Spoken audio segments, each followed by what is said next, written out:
Welcome to the Daybreak with Jeff Slakey podcast. I'm so happy you found us. Please subscribe, rate, review, and share this with your circle of influence. It's a collection of the interviews, news, and conversation during Daybreak with Jeff Slakey on I-Fiber One News Radio, KMAS, weekdays from 6 to 9. Well, good Friday morning to you, and Spencer, good morning to you. Hey, good morning. What's going on today? Second day of October, obviously the big news that we will be keeping our eyes on throughout the morning here on Daybreak and throughout the day on I-Fiber One, the fact that President Trump and First Lady Melania testing positive for COVID-19, also close aide Hope Hicks as well. So we will be jumping over to coverage from ABC News throughout the morning, not just at the top of the hour, but as more information becomes available on this, people who have been in contact with the president and the first lady and other testing and test results there.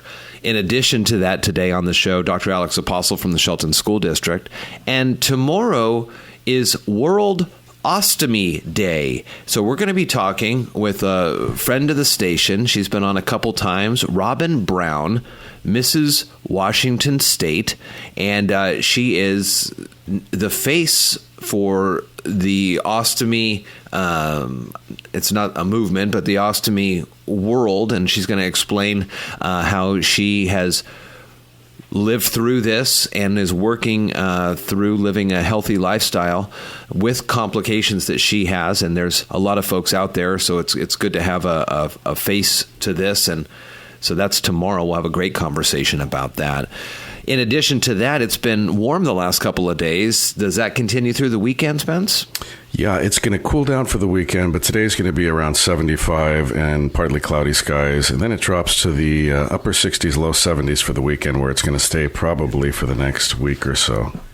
Well, Mason County Public Health notified of 22 additional Mason County residents testing positive for COVID-19, bringing the total to 452 since March. Mason County Public Health, in conjunction with the Department of Health, the Department of Social and Health Services, and the Department of Labor and Industries, working with one of Mason County's long-term care facilities that is experiencing an outbreak. The new cases we're reporting here, 22 reported yesterday, 91% of those are directly related to that outbreak at that long-term care facility. There have been 2 additional COVID-related deaths in Mason County as well. So total active cases currently is 40. As mentioned, the total confirmed cases since March is 3,452. There is one Mason County resident hospitalized outside the county. Again, we're reporting the total deaths in Mason County is now 6, and total tests performed, and these numbers kind of fluctuate often, but as of last count, 10,646. So please continue to use caution and do what you can do to reduce the spread in our community. Of course, just on the heels of the breaking news from late last night during the overnight into this morning that President Trump and First Lady have tested positive for COVID-19. And just add to that real quick, Jeff, some new news this morning. Last night we got the news of the President and First Lady. This morning we're learning that Vice President Pence and his wife have tested negative for coronavirus. Okay. So that's some good news there, especially since you would imagine they spend a lot of time together in the White House and outside of the White House sometimes. Yeah. Well, luckily they stay separate when they do appearances and stuff. Generally, that's a rule. But they have tested negative. I had read that Vice President Pence and his wife are on a separate travel schedule because of the election. You know, they're out campaigning. But they were seen, the president and vice president, together Tuesday before the debate. Probably good luck, go get them, one of those types of things. Yeah. But if it finds out that Hope Hicks may have been symptomatic or infectious Tuesday into that, that's where they have to do a lot of that contact tracing that we're learning so much about since March. Sure, absolutely. Yesterday, the Mason County Community Development Director, as acting fire marshal and in partnership with the Mason County Fire Chiefs Association, has determined that recent rainfall and current weather conditions within Mason County have moderated and have reduced fire dangers, which is great news. Mason County is lifting the burn restrictions placed on land clearing burns and residential burning. Well, a ceremony was held at the training division in Shelton for State Patrol, and 49 troopers were sworn in by Justice Susan Owens of the Washington State Supreme Court, presented their commission cards by Assistant Chief Jeff Sass, welcomed them into an organization known and trusted by the citizens of the state. Over 1,000 hours of training, they will join the State Patrol now. There were men and women from all over the state, including Olympia, Lacey, and Tumwater. You can see the list and some pictures of the graduation at ifiber1newsradio.com. Let's take a break now. Let's get the latest status update from ABC News when it comes to the most recent breaking news that President Trump and First Lady Melania Trump have tested positive for COVID-19.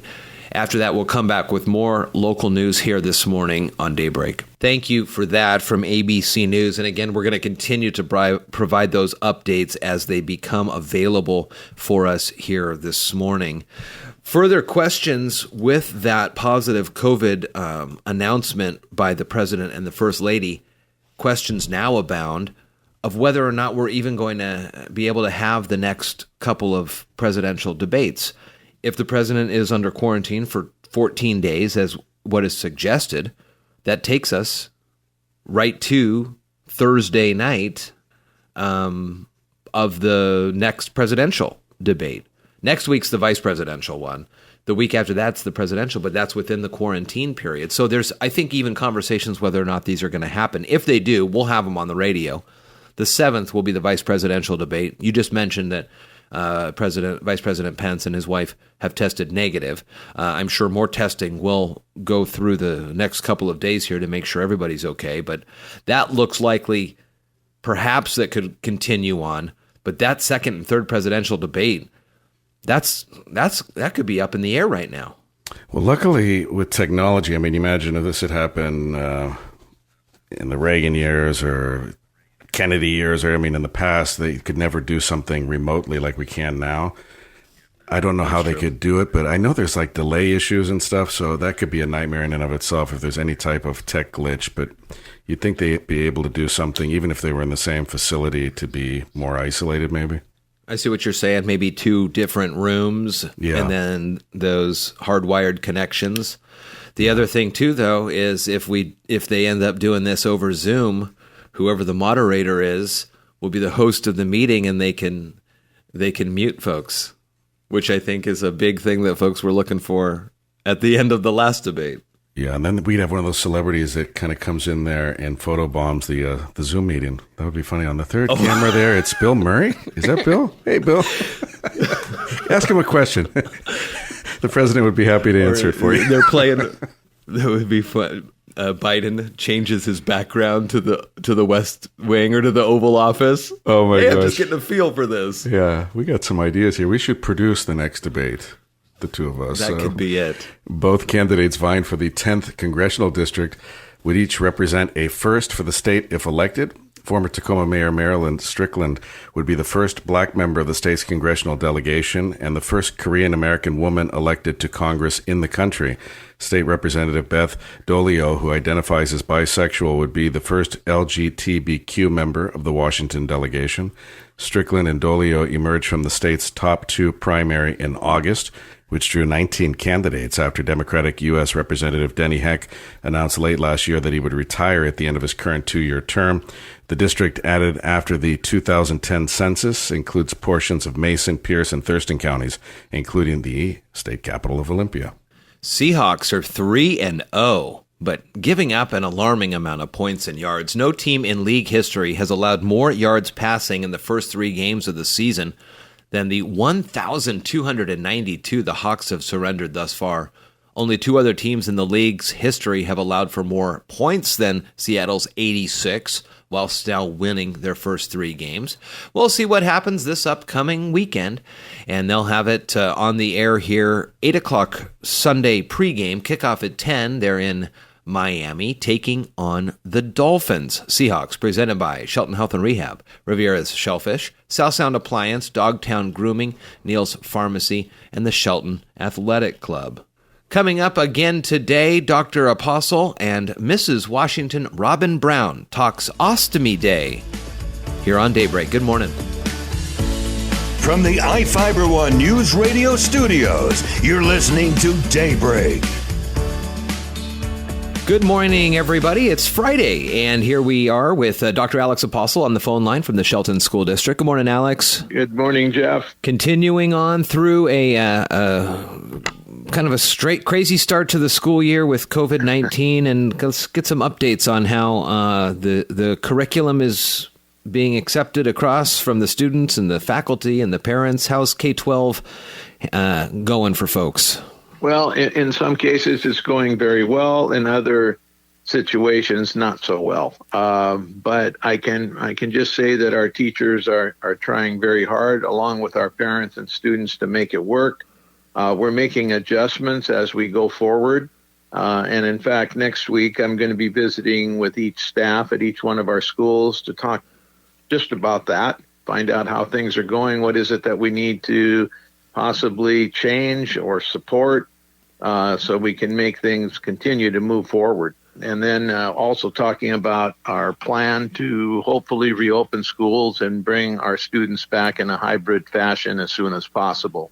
And we're monitoring that in respect to our subcommittee's work regarding the plan to reopen. And that's going to be an exciting conversation to have with each building starting on Monday. Yeah, was it last week you met with the superintendents from the different districts in the county about this plan? Yes. What did they have to say about this? Well, we're all in a state of limbo, especially with the virus continuing to raise its ugly head. Yeah. It's still with us, and so that's something that we discuss and we're very concerned about.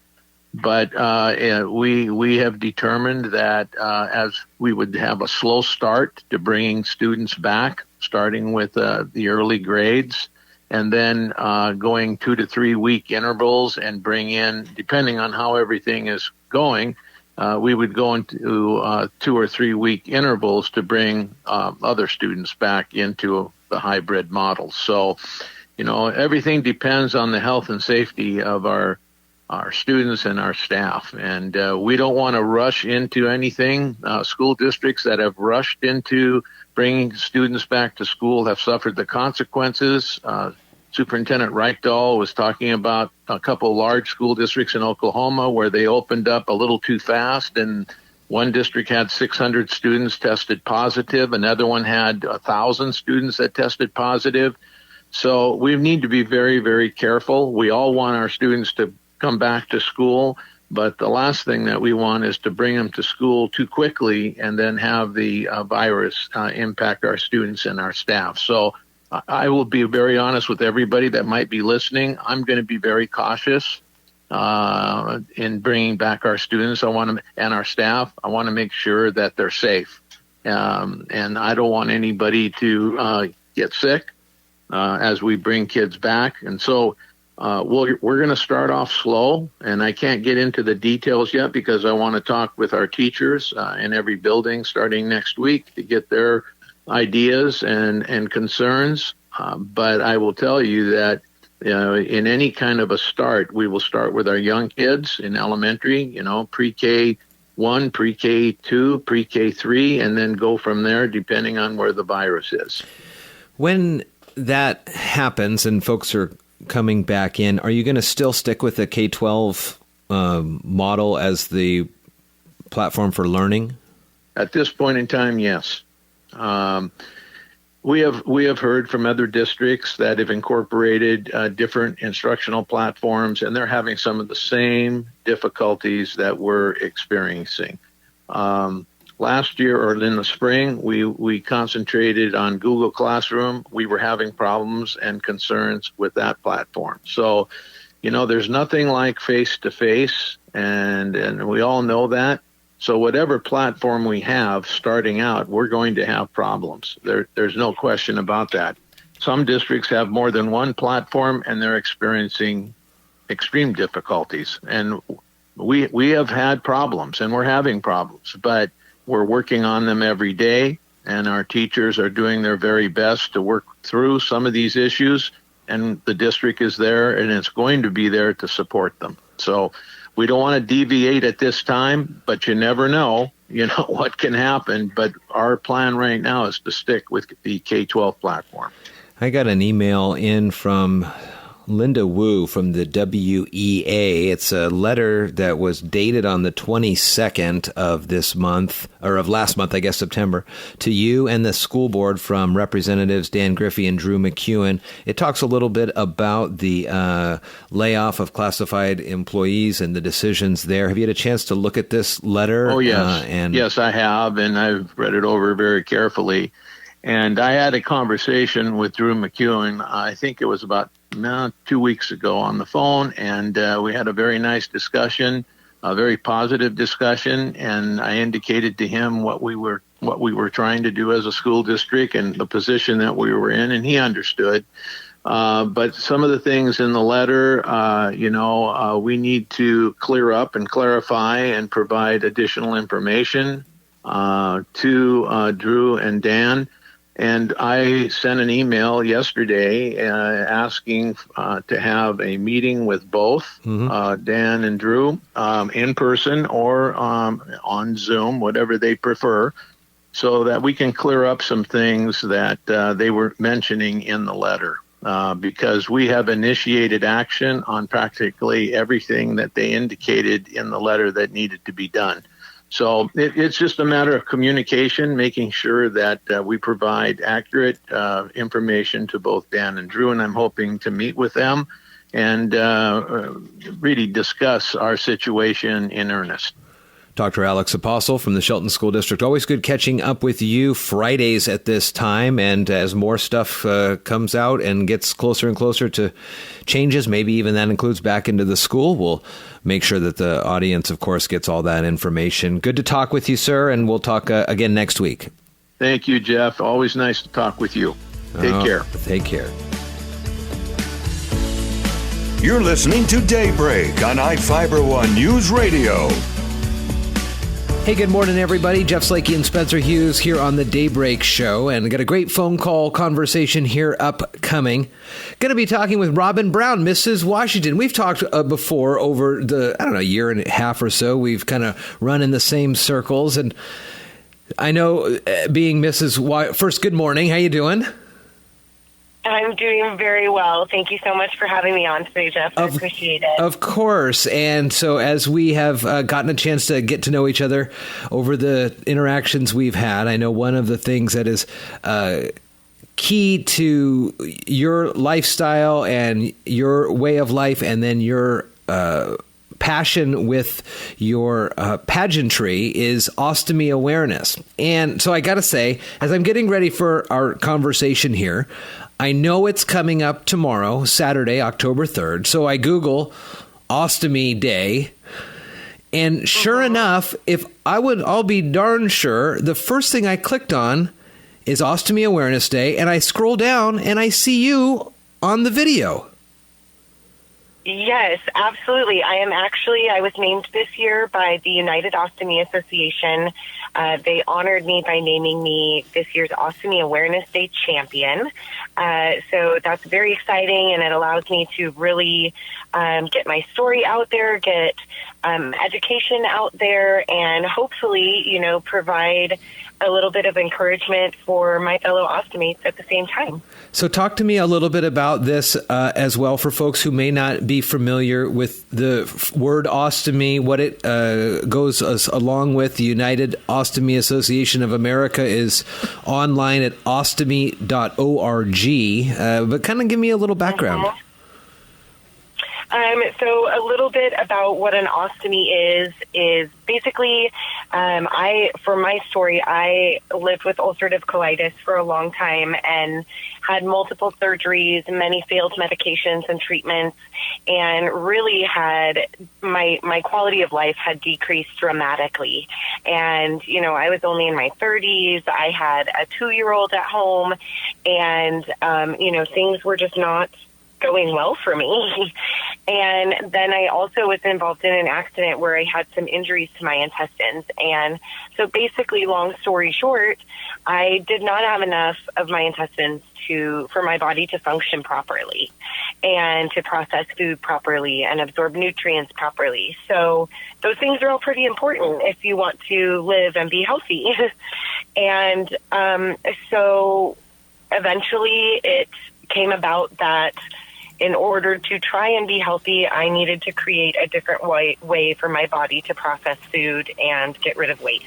And so they created a stoma, is what it's actually called, which is the opening they create in your abdomen and pull a little part of your intestines out to allow you to go to the bathroom while allowing some of your other intestines to rest. Wow. Yeah, and so it's life-changing for sure, but it's my hope that I can show people how life-saving it can be too.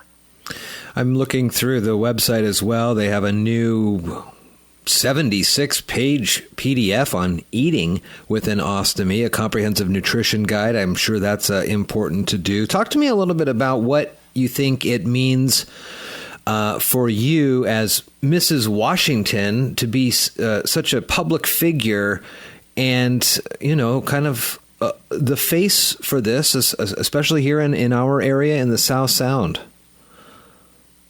I think one thing that's amazing for me is that I did not even compete in a pageant until after I had my ostomy placed 2 years ago. Mm-hmm. And then for me, it was sort of a light that pulled me out of the darkness. Mrs. Washington World International, that pageant is designed for women to really do good in their own neighborhoods, in their own communities. And it's about volunteering and raising money and awareness for causes that are important to them and close to their heart. And, for me, I thought, here's an opportunity, to really put it out there and not just raise awareness for people who have never heard of an ostomy or don't know what it is, but to also show other people who were maybe in the same spot that I was after surgery, which was a really low one. It was hard to look at my own reflection. It was hard to think that I could possibly ever have a quote unquote normal life with this thing. And, so I really want to just put it out there that life can be so great, even with an ostomy. It's not the end of your life and the end of your world, which is how I felt when I was told that was my best option. Wow. I thought the only worst thing that they could tell me is that I was going to die. That was the only worst thing I could have heard from the doctor that day.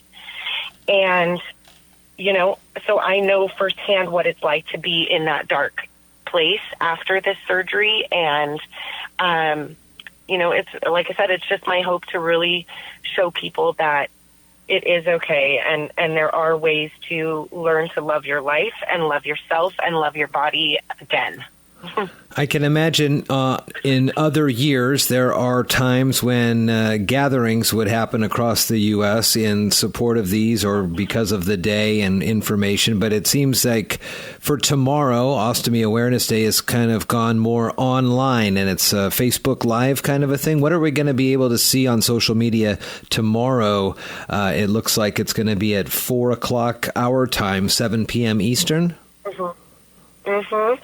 So what that is the United Ostomy Associations of America is encouraging everyone with an ostomy or who loves someone with an ostomy to be brave, go on your social media and share your story. And I can absolutely recognize that it's not for everyone to just put it out there, be like, hey, I have an ostomy. But we can all kind of share a little bit at the same time, in honor of Ostomy Awareness Day, and just if you can, and if that's the type of person that you are, please share, because, the story of our struggles and of our scars is someone else's story of hope. And I think it's really important to keep that in mind when we're trying to get our brave pants on and go out there and kind of show ourselves to the world. So, so they're encouraging everyone to go online, share your story, or share, what you feel comfortable sharing, and just try and reach one more person that maybe has never heard of an ostomy before. And if somebody who's listening to this or sees you online or sees this event come across social media and they perhaps are uncomfortable publicly reaching out or asking questions, is there something that you have? Is there your own personal website or on Facebook that somebody could reach out to you and kind of maybe ask you some questions or look for another ear to listen to? Oh my gosh, absolutely. You can reach my Facebook page anytime. It's Robin Brown, or you can go to my Mrs. Washington World America supporters page.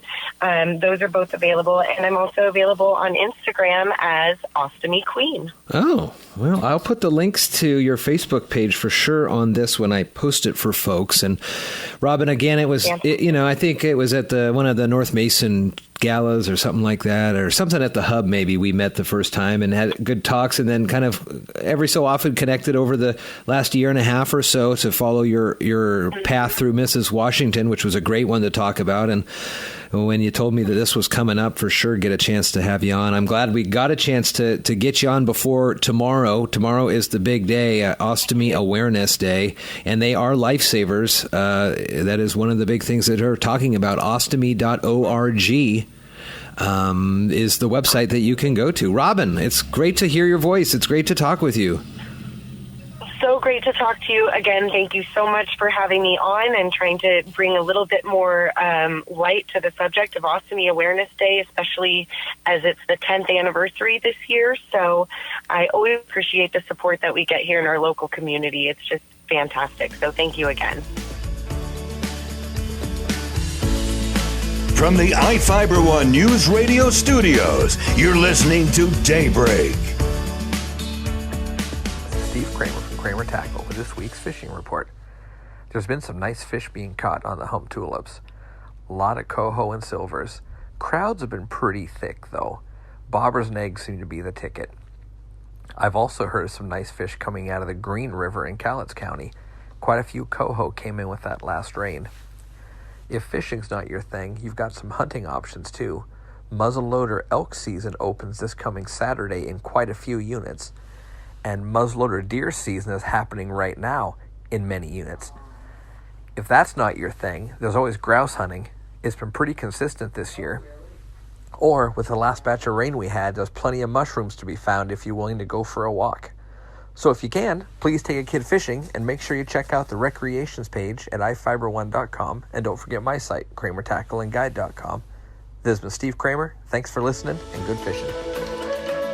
Thank you so much for listening to today's Daybreak with Jeff Slakey podcast. Again, I'm so happy and honored you found us and chose to listen. Please subscribe, rate, review, and share this with your circle of influence. It's a collection of some of the interviews, news, and conversation during Daybreak with Jeff Slakey on iFiber One News Radio KMAS, weekdays from 6 to 9. Thank you so much again, and talk with you next time.